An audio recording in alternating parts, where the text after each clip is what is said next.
I should pull the thing up first.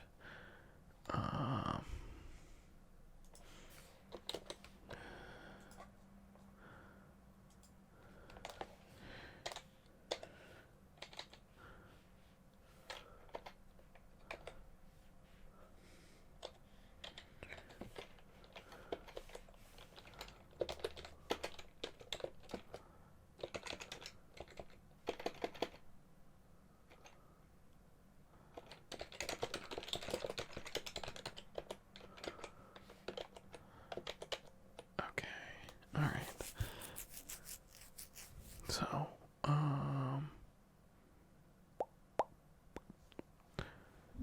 let's see.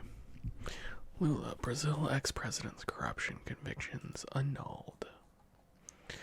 A Supreme Court judge in Brazil has annulled ex-president Luiz Inácio Lula da Silva's corruption convictions, opening a path to a possible run for presidency in 2022. He was convicted following an investigation into a huge bribery scandal dubbed Operation Car Wash. But Supreme Court Justice Edson Fachin, I'm sorry, my Portuguese is even worse than my Spanish, and my Spanish is not good, said the court that had convicted Lula had lacked the necessary jurisdiction. The Prosecutor General's office said it would appeal against the annulment. Lula, who governed Brazil between 2003 and 2010, is a towering figure in left-wing politics in Brazil and beyond. He's also the most senior politician to have been convicted as part of Operation Car Wash, the corruption scandal which brought down dozens of politicians and business leaders across the country, but which some, including Lula, has been denounced as a political witch hunt. In 2018, Lula was the frontrunner for the presidency even though he was in jail serving a 12-year corruption sentence. After his conviction was upheld on appeal, Lula was banned from the presidential race. The ban came over a month before the first round of the election, and the man who replaced Lula as the candidate for the Workers' Party, Fernando Haddad, did not have the same recognition or popularity and was defeated by the far-right candidate Jair Bolsonaro. Justice Fachin's decision could clear the way for Lula to run for presidency in 2022, where his main rival would likely be Mr. Bolsonaro, who is widely expected to run for a second term in office. An opinion poll conducted by IPEC on Sunday suggested Lula would gain more votes than Mr. Bolsonaro, the only politician to do so. It's weird that they're saying Lula and then Mr. Bolsonaro. Anyway, a lot could happen between now and 2022. This was written in March of this year, I think. I just said March 9th, so.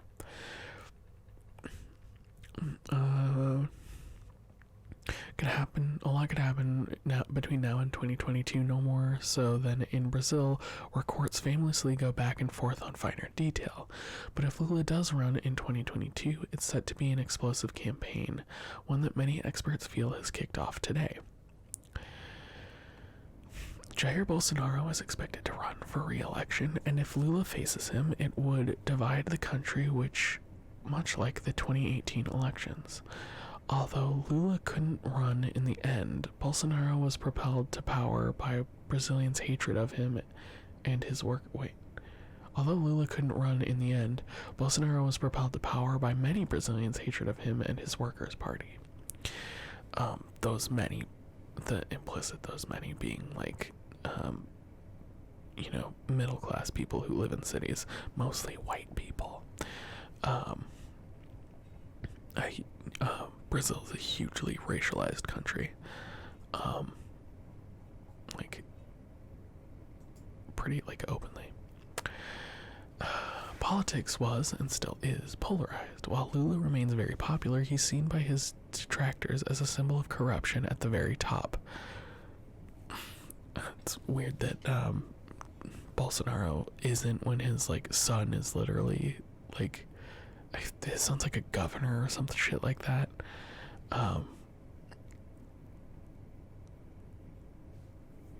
Anyway, Um, corruption at the very top. The difference this time, of course, is COVID-19. In recent months, Jair Bolsonaro has been heavily criticized for his handling of the pandemic, and the economy is struggling. That might alter his chances for victory. No matter what, the two men are set to dominate politics in the months to come. Why was Lula's conviction annulled?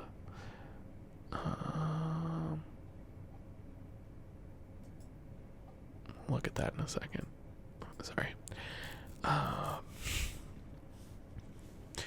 Justice Fashin was responding to a request by Lula's lawyer, who questioned whether the court that convicted Lula had jurisdiction to try him. Mr. Fashin agreed with Lula's lawyers that the court, located in the city of Curitiba in Paraná state, should not have tried Lula because the crimes he was accused of did not take place in that state. At the time of the alleged crimes, Lula was president and resided in the capital, Brasilia. Justice Fashin said the cases against him should therefore be handled by a court in that city. He annulled 4 corruption cases against Lula and ordered they be tried in Brasilia.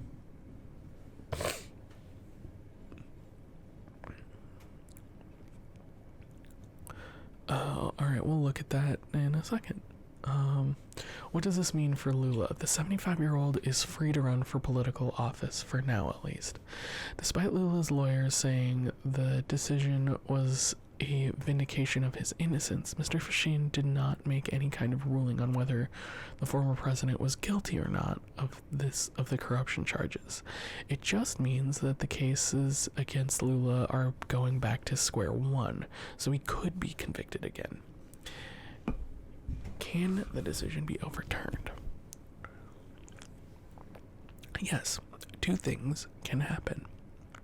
1, the appeal the prosecutor general office plans to lodge could be upheld by the Supreme Court, leading to a reversal of Justice Fashin's decision. 2, if Lula is convicted and that conviction is upheld on appeal before the presidential election in October 2022, Lula would again be barred from running for office. However, legal experts told BBC News Brazil that they deemed a reversal of Justice Fashin's decision unlikely, as his arguments for declaring that the Paraná court had no jurisdiction were in line with previous Supreme Court decisions. Given the short time span between now and the election and the slow workings of Brazilian courts, it also seems unlikely that Lula would be convicted of that conviction, and that conviction confirmed on appeal before October 2022. Sorry.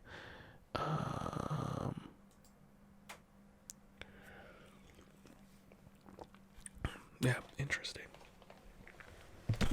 Alright, let's look at this. Let's look at this thing Dan sent us.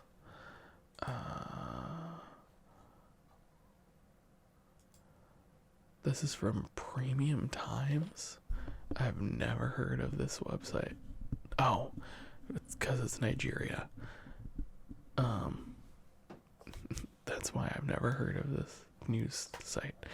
The return of Lula and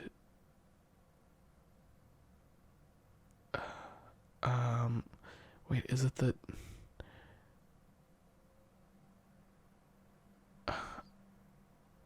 I don't know how to pronounce that. I know like, okay, so let's look it up actually.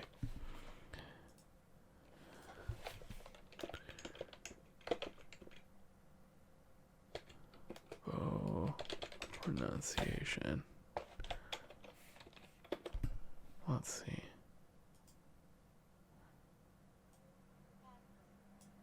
Gbagbo.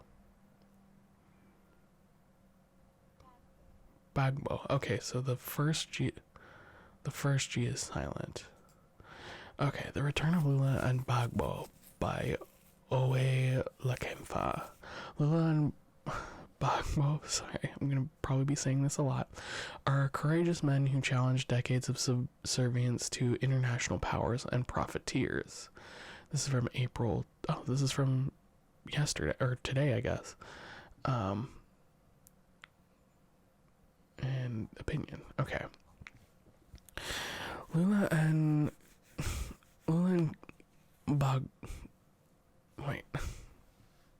Gbagbo, sorry, are courageous men who challenged decades of subservience to the international powers and profiteers. Their leadership gave hope to their people. Both men have just survived vicious schemes to quash them.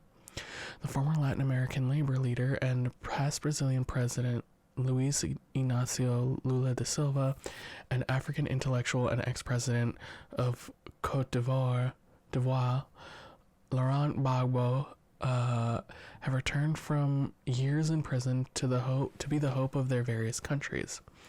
Both are victims of international conspiracy executed by local lackeys employing dubious judicial process designed to work to a given answer. Lula and Gbagbo are courageous men who challenge decades of okay, this is the same sentence we've read twice already. Their leadership gave hope to their people.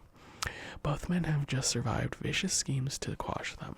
Lula led the Brazilian Workers' Party to victory in 2003. The trade unionist, who had been imprisoned for opposing military rule, secured 39 million ballots, or 46.4% of the vote, to become president, said after his victory. I, who so many times was accused of not having a university diploma, won my first diploma as a president of the Republic of Brazil.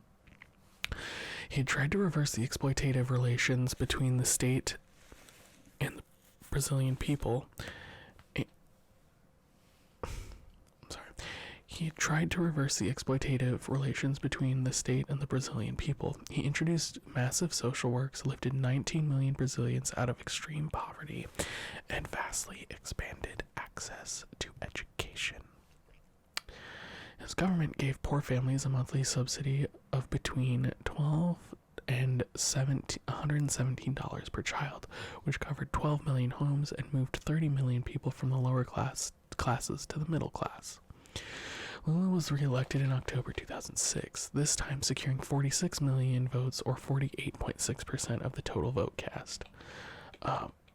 Also, just for clarity, I think there's, it's a multi-party. They have more than just two parties like we do in the fucking U.S. They have multiple major parties in Brazil. Lula was re-elected. He was succeeded in 2010 by fellow party member Dilma Rousseff, who continued in his steps. Since their opponents could not muster the needed votes to defeat them at the polls, they hatched a constitutional coup in scare quotes in 2016. Rousseff was accused in parliament that back in 2014 she did not disclose the true size of the country's budget deficit, and that this was tantamount to an abuse of office and therefore impeachable. On that basis, she was removed from office.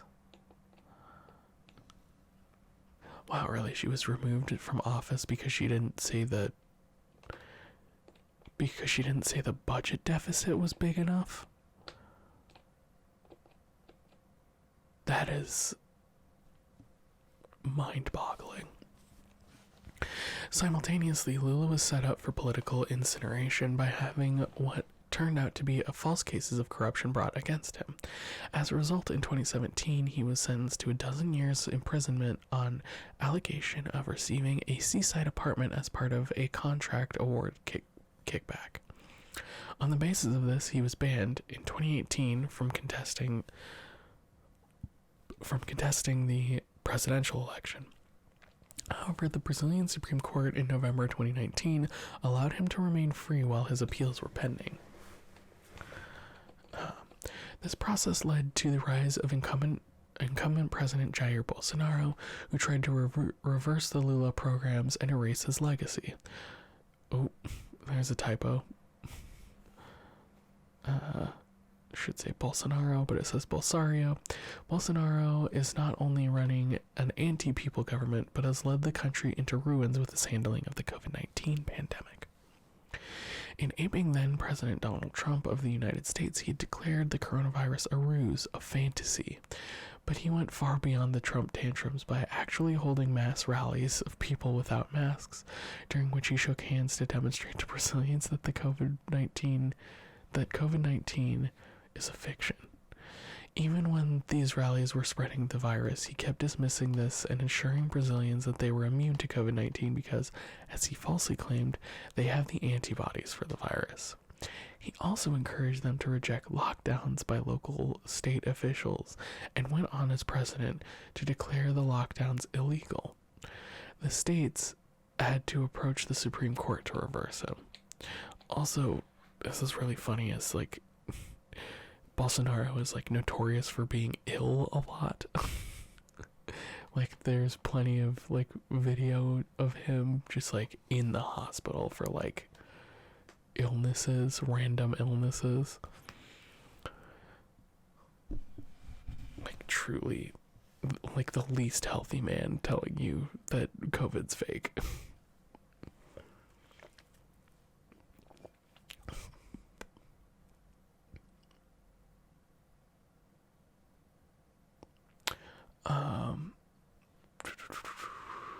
The result was that Brazilians began to die like flies. On March 23rd, Brazil's daily COVID-19 death toll had soared past 3,000, with many hospitals at breaking point.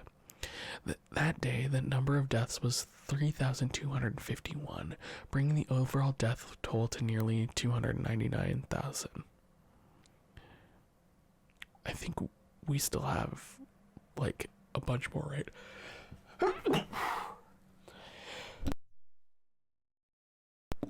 Sorry, sneezes. Yeah, don't we have like 500,000 deaths? Something like that. Not that this should be a competition for who's worse at COVID policy, but you know what I mean.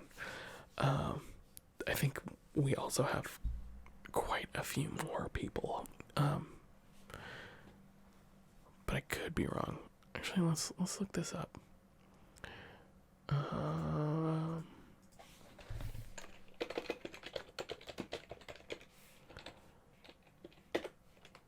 Sneeze into the microphone. Oh yeah. So they had, as of this year, they have 212.78 million, and US population. And as of right now, we have 331 million.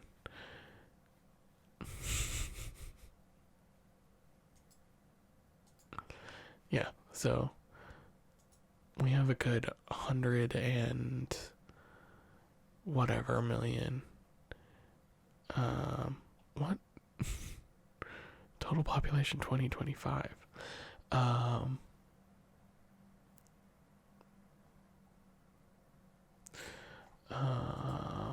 Let's see. US. Now let's see what actual US total COVID deaths. Yeah, so we have 561,000 deaths. Okay, so proportionally, we still have more deaths, but jeez, still. Anyway,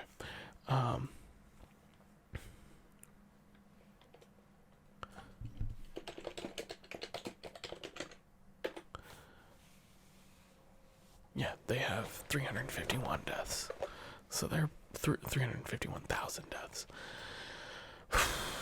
So they're right up there. Okay.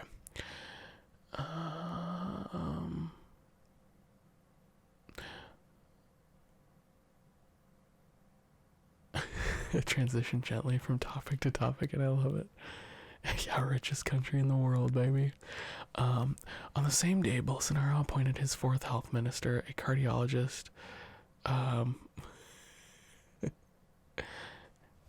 This did start with a dodecahedron, and now we're talking about Lula and COVID deaths and shit. Oh, why not? You know? Oh, also, you know what? I I know pretty much everyone in chat probably already does. But go follow my cat on Instagram.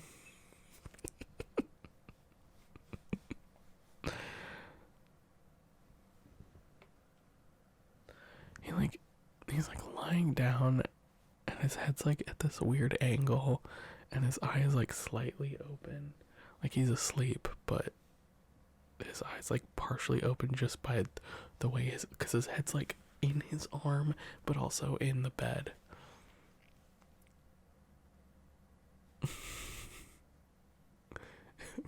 Much like a 12-sided die, the eternal conversation has many faces.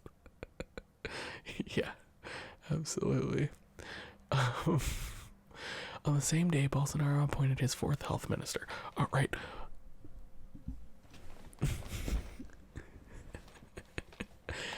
Yeah. Thanks for following him, Dan. Yeah. Also, he appointed his fourth health minister. That's 4 health ministers he's had since being in office, since 2016 or 2017. A cardiologist, Marcela Quiroga, 55. He replaced Eduardo Pozuelo. Pozuelo?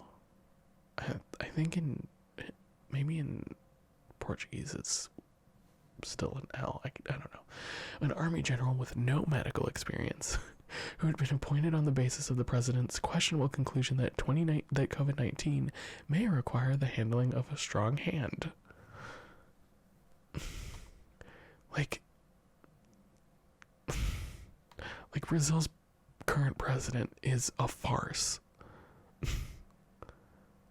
He's like 3 children in a coat, in a trench coat. But like deadlier. The first 2 health ministers, Dr. Luis Enrique Mandetta and Nelson Teich, had to go when Bolsonaro rejected another type of Bolsonario, but Bolsonaro rejected medical advice in handling the pandemic. Now, many Brazilians are turning back to Lula to save the country both from the pandemic and its political version, Bolsonaro. That's a fun turn of phrase.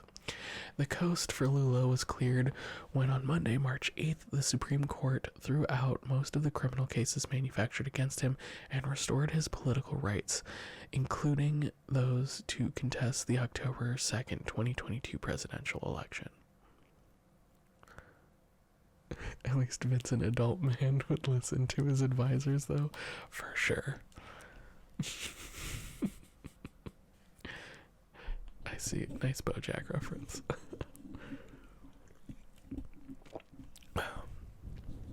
This setup against Lula began to unravel when Justice Sergio Moro, the federal judge who sentenced him, left the bench to join Bolsonaro's government as justice minister. Oh. Sorry. In what appeared as a reward for sending Lula to prison. See, like, this is what having right-wingers do corruption investigations get you. Then in June 2019, leaked messages between Justice Moro and the prosecutors were published, in which the judge gave the prosecutors tips and strategic guidance on how to make the case against Lula appear credible. So the judge was also the prosecutor. The appeal judges said the evidence against Gbagbo was extremely weak and wondered why so much time and resources were wasted for such a long time. The simple reasons is that it was a political trial designed to punish a vocal African president who had rejected French dictation, including on the award of contracts. A panicky President Bolsonaro vowed that despite Lula's judicial victory, the quote, Brazilian people won't want to have a candidate like him in 2022, and let's not even think about his possible election, end quote. Yeah, so he's scared. He's scared. But the decision is not in the hands of Bolsonaro, but that of the electorate. In the case of Gbagbo, a disputed election with French tool Alassane Ouattara in 2010 led to violence in which some 3,000 people lost their lives. The French then abducted him, but since they had no basis for transferring him to their country, they hauled him before the International Criminal Court, ICC, even when his country was not a member of that court. He was charged with 4 counts of crimes against humanity, murder, rape, and other forms of sexual violence, prosecution, and other inhuman acts. In 2019, the ICC found him innocent of all charges, but under the guise of appealing the decision, Gbagbo was prevented from returning home, which would have allowed him to contest the presidential election. He was forced to stay in Brussels pending the appeal, but the presiding judge, Chile Ebo Osuji, has now ruled that, quote, the appeals chamber by majority has found no error that could have materially affected the decision of the trial chamber. The appeals chamber hereby revokes all remaining conditions of the release of Mr. Gbagbo and Mr. Blake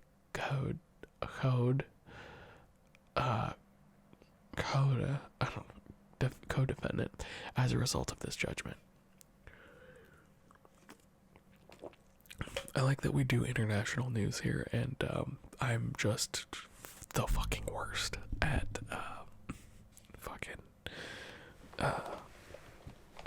at pronunciations.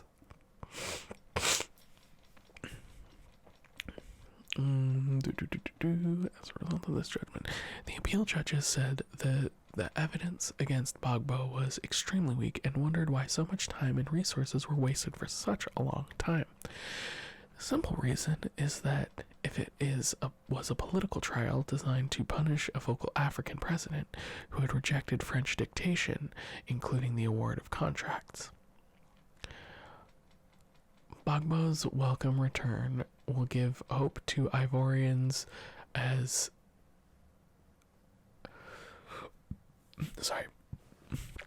Gbagbo's welcome return will give hope to Ivorians as Ouattara, despite an unconstitutional third term in office, has proved to be a disaster. Yeah, so I guess I didn't say it because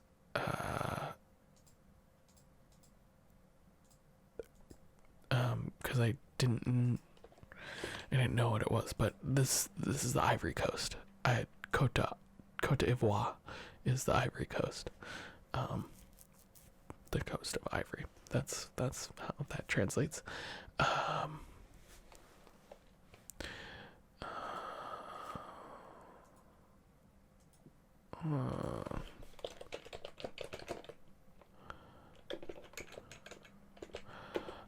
Speaking of corrupt presidents and Gbagbo's a union dude, hell yeah. Yeah, I mean, yeah, let's, well, yeah, I guess let's,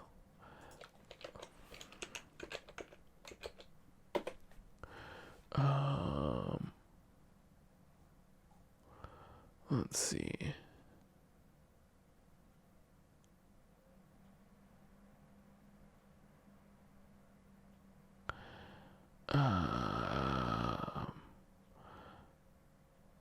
Oh, here's a good one.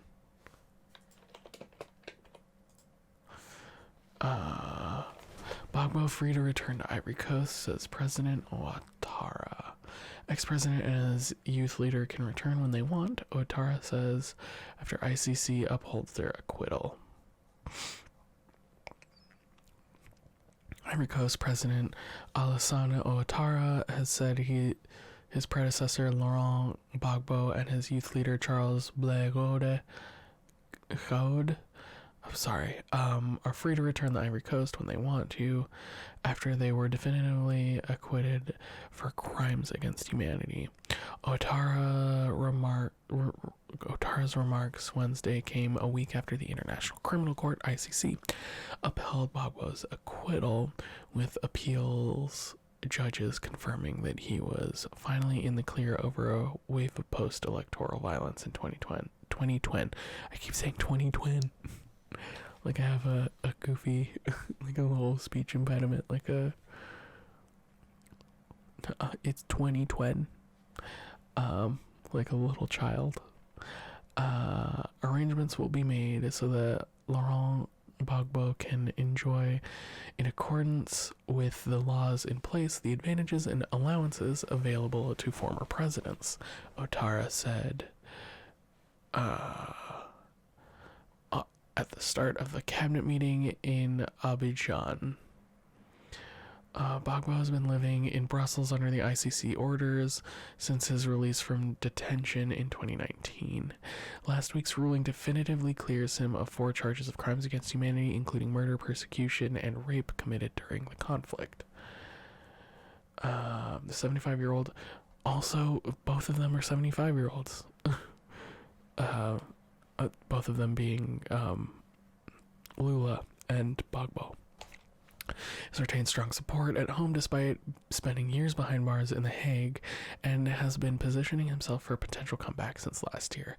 Casting himself as a conciliatory figure, he warned of the risk of catastrophe in the face of rising tensions as the country headed to presidential elections last year.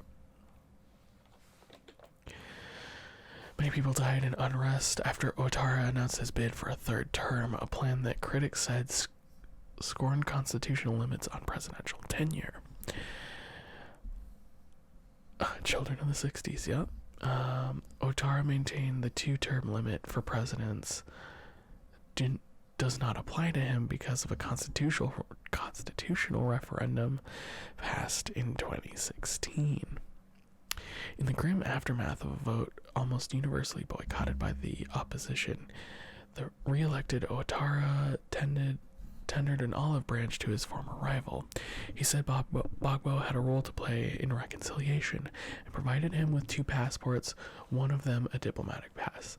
As tensions eased, Gbagbo's FPI party broke a decade-long boycott and took part in legislative elections last month. More than 3,000 people were killed in the civil war which followed Ivory Coast's 2010 presidential election, when Gbagbo disputed the result that declared Ouattara the winner of the vote. Gbagbo was hauled off to the ICC after being forced out of power in April 2011, becoming the first head of state to stand trial at the tribunal in The Hague. Last week's ruling ended the 10-year-long legal saga over the unrest. Amnesty International West Africa researcher Michel Eken said after the acquittal that the victims will be disappointed again today. Eken said the acquittal means the court has held no one responsible for atrocity crimes committed during the period, but Gbagbo's supporters said it will heal the country's wounds. Technically, Gbagbo could be jailed on his return, having been sentenced in absentia to a 20-year jail term for looting the local branch of the Central Bank of West African states during the conflict. Analysts say this scenario seems unlikely. For his part, Blagaud said,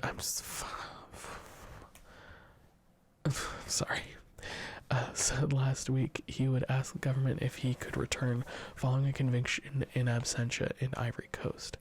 I'm Ivorian, I will go back home, but only when the government will give me the authorization, he told reporters after his definitive acquittal.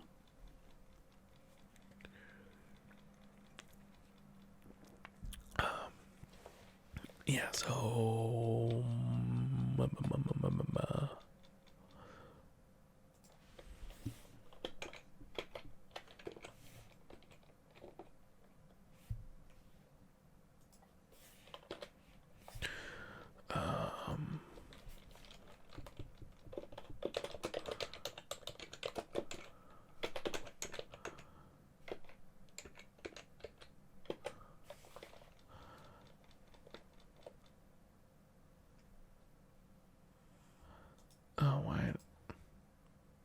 why did I misspell that?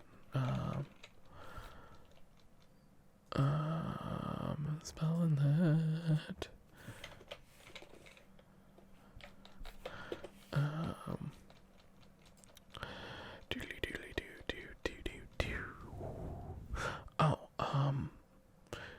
want to see.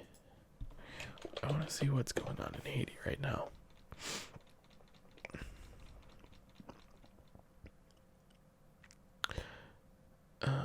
Let's see.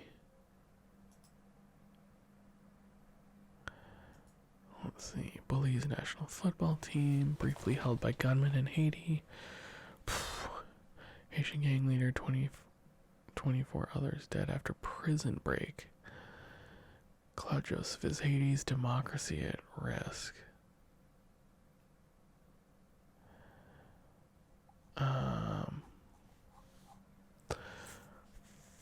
Several dead as gang leader escapes prison. Haitian police tear gas protesters and journalists. No. What's going on with, because, presidential, let's look at the 20,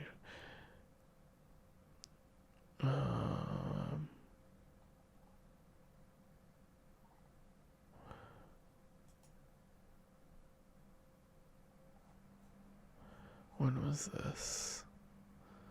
Okay, well, this was like a month ago, but we're gonna read this because this is kind of, this is pretty important.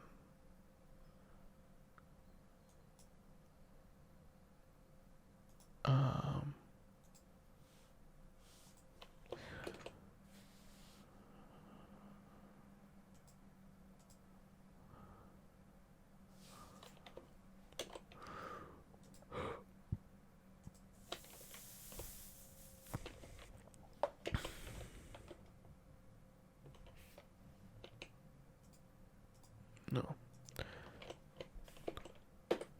Okay. Yeah, so what's happening in Haiti? This is February 28th of this year. Where political crisis persists. Opposition and civil society leaders say President Jovenel Moise's term is over. He and his supporters say otherwise. Well, of course they fucking would.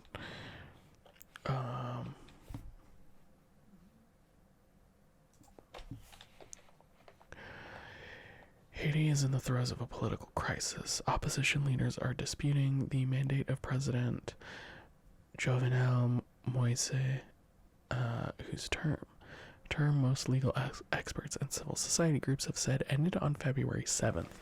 But the president and his supporters say his 5-year term only expires in 2022. The situation has rapidly devolved since Moise made clear he would not leave the presidency this month, which government officials alleging a failed coup with government officials alleging a failed coup took place. Nearly 24 people were arrested, including a Supreme Court judge and a senior police official. Protesters angered over the president's refusal to leave office met a crackdown in Port-au-Prince, the capital. Journalists have been injured while covering the rallies. Anger and frustration have continued to boil over into the streets. How did Haiti get to this point, and where does it go from here? The Constitution. Moise won a first round of elections in October of 2015, but the vote was marred by widespread voter fraud, and a presidential runoff was pushed back several times. A vote was held again in November 2016, and Moise won with 55.6% support. He officially took office on February 7th, 2017.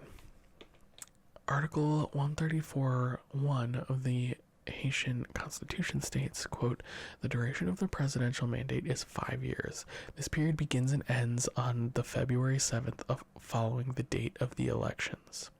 But Article 134-2 stipulates that in case the vote cannot take place before February 7th, the elected president takes office immediately after the vote. Oh my god, these ads. immediately after the vote is confirmed, and his mandate is expected to begin on February 7th in the year of the election. The dispute is over whether Moise's 5-year term began in 2016 after the initial elections he won, or in 2017 as the president and his supporters say. In absence of a constitutional council, I almost said conflict. In the absence of a constitutional council, Haitian jurists submit opinions. In this case, the Haitian Bar Federation, the Superior Council of Judicial Power in Quisqueya, and Quisqueya University have said Moise's mandate ends in 2021. Several Haitian civil society groups and intellectuals also urged Moise to leave office this month, while the Episcopal Conference has said no one is above the laws of the Constitution. But in an address to the nation on February 7th, Moise listed his administration's achievements and said he had another year in his mandate. Democracy works when we all agree to play by the rules of the game. Today marks the first day of my 5th year, he said. Consolidating power. Haiti's Electoral Council postponed legislative elections indefinitely in October of 2019. Human Rights Watch has reported, and Moise has been governing by decree since January 2020, when the legislature's mandate expired. Moise blamed Parliament for the postponement for failing to approve an electoral law, which his opponents accused him of maneuvers to hijack the process, Human Rights Watch said. In a tweet on January 13th of last year, Moise announced the close of the 50th legislature, saying the terms of all deputies in the lower house, or Chamber of Deputies, were over, as were those of 2/3 of the Senate. The translation says, my administration received a 60-month constitutional mandate from the Haitian people. We've exhausted 48 months. The next 12 months will be focused on energy sector reform, holding the referendum, and organizing elections. Moise recently issued decrees that effectively removed judges from the Supreme Court, or Cour de Cassation, in violation of the Constitution. He then appointed replacements to the court, also without following constitutional guidelines, Human Rights Watch said. He's also formed an electoral council and constitutional consultation committee, to prepare a oh my god. Let's try that again. Can we... Yeah, I'm gonna bring up the font a little bit because apparently my eyesight's just that fucking bad. Also, my glasses are fucking disgusting. Hold on, let me...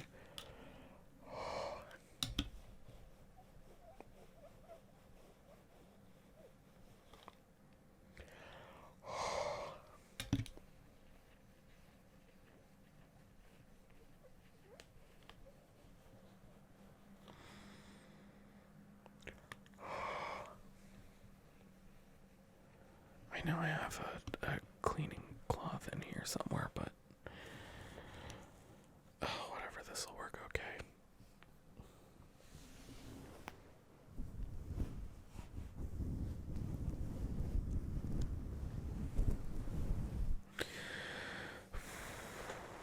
Okay.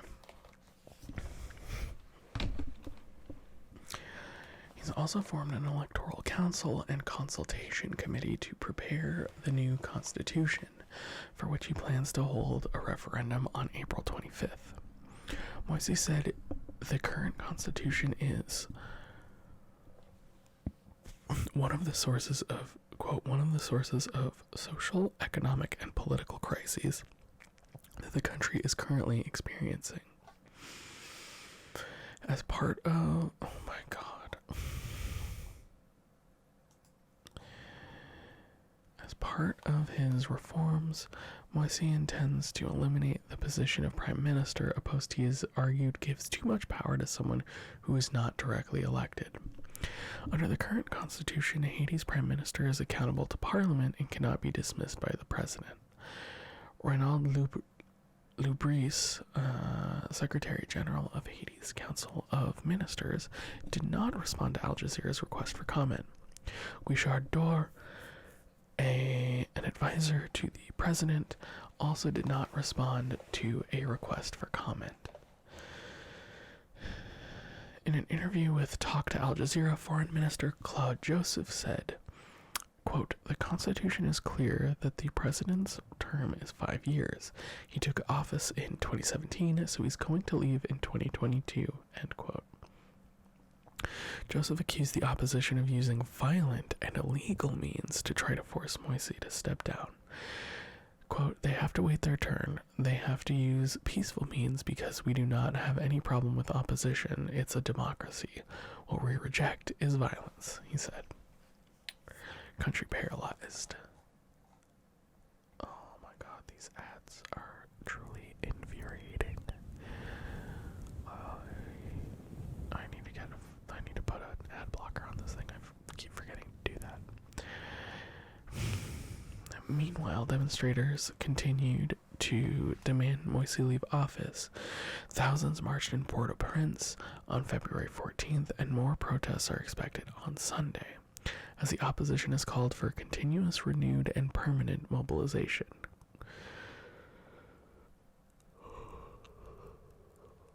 The opposition considers Moise to be a de facto president.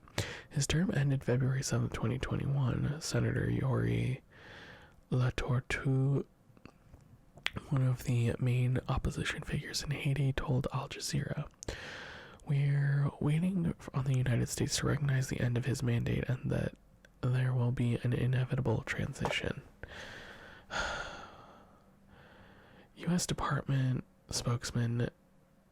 Department spokesman Ned Price told reporters this month that Haiti must organize free and fair elections so that Parliament may resume its rightful role, but said Washington agreed with the Organization of American States, OAS, that a new president should succeed Moise when his term ends on February 7th, 2022. For those of you who do not know, the OAS, or Organization of American States, is basically a U.S.-backed, like a North American-backed, American, and by American I mean the entirety of the Americas, American, like, election checking institution. It does other things as well, but its whole kind of thing is to prop up the will of the North American states, particularly the U.S. Just a little background on the OAS. Kind of, like, sort of, if I remember correctly, stems out of the School of the Americas, which itself is like a training camp for right-wing military leaders throughout the Americas and beyond. It's a whole fucking thing. La Tortue said the United Nations must say Moise's mandate ended this month. He also accused the UN Integrated Office in Haiti, BINUH, of overstepping its mandate. Quote, "Never has the BINUH mandated with supporting an unconstitutional referendum or imposing a new Haitian constitution," he said. On February 22nd, Helen Lalime, the head of BINUH, said while many Haitians view the current charter as the source of many problems, the Haitian government's process to change it is seen by many as legitimate. Surprise. Quote, "All sectors of Haitian..." I guess it's a typo.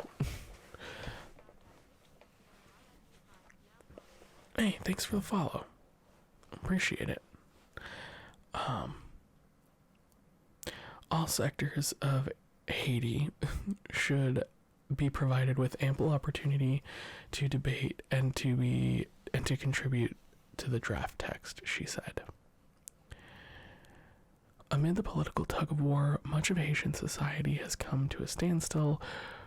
The education system has been paralyzed and businesses are running at half speed. Associations representing the country's judges have called for a work stoppage until Moise respects the constitutions of the laws of Haiti. Earlier this month, Moise's government said it thwarted an attempted coup against the president. Ivical Diojuste Dabresi, a Supreme Court judge, was arrested on the morning of February 7th for an attempted coup and conspiracy against the internal security of the state. He was released 3 days later after international pressure. A journalist gives first aid to... This is that photograph that we just scrolled through. A journalist gives first aid to an injured photojournalist during a protest to demand resignation of President Moise in Port-au-Prince. Okay, on February 10th. Police have cracked down on demonstrations, and several protesters, as well as journalists, have been injured. In nearly all the demonstrations, we count journalists as victims, said Jacques Desauriers, Secretary General of Haitian Journalists Association, AJH.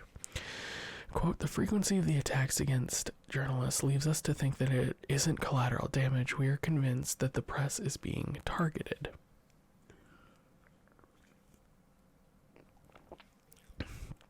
Gang violence. Haiti is also dealing with widespread gang violence. Pro-government and pro-opposition armed groups have instilled fear in neighborhoods in which they exercise control. The Fondation Géclair, civil society group, wrote in a June 2020. Sorry.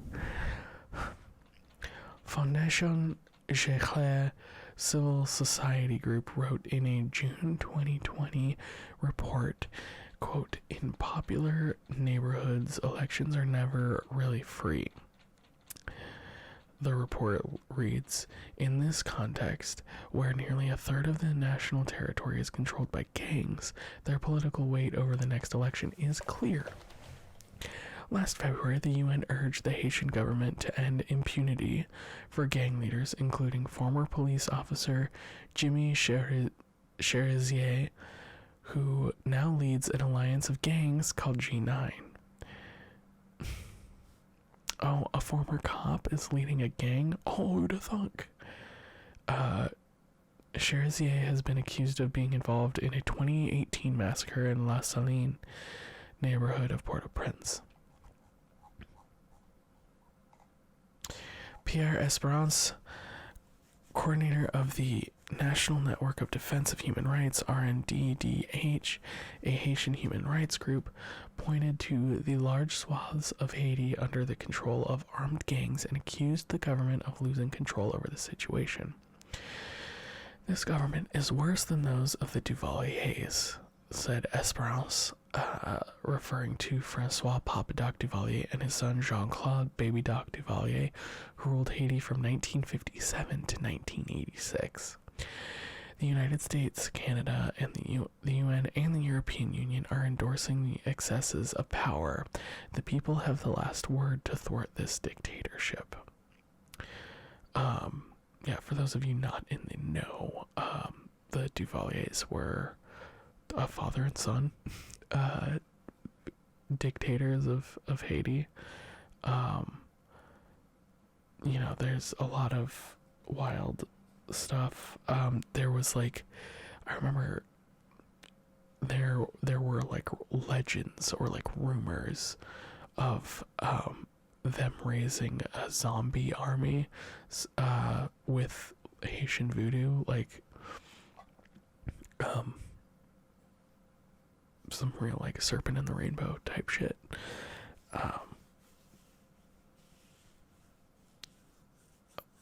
Is it true? I highly doubt it. Seems a little like, but I think it was like a myth in Haiti itself, not just to like, you know, Americans.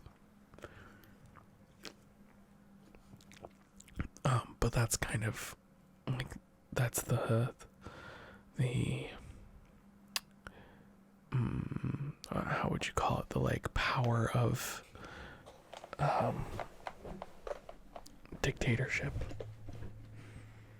or you can, you know, you can scare people with, you know, myth and legend.